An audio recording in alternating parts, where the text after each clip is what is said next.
These three Excel shortcuts will change everything. Stop clicking on pivot table menus. Here is a faster way to do this.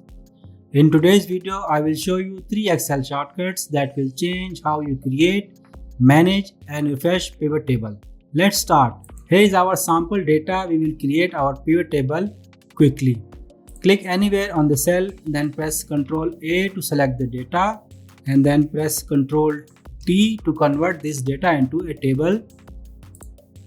Now our data is converted into a table. Then again press anywhere on the keyboard and then press Alt plus N plus V. This will open pivot table insert menu for you. Click on this first option.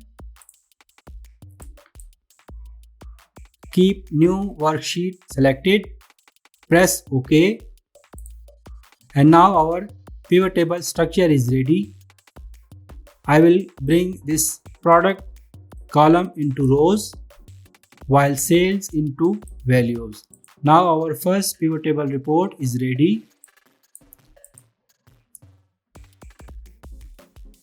Let's suppose we have added 2 new rows in our data, and if you see our pivot table, it is not showing these rows.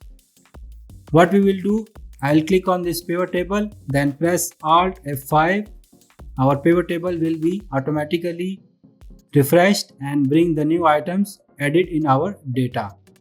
The last shortcut is many users feel difficulty in deleting the pivot table. It's very easy.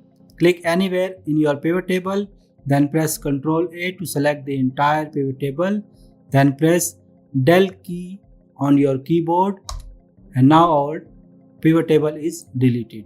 That's all for today. If you like this video, please subscribe and share with others to help them.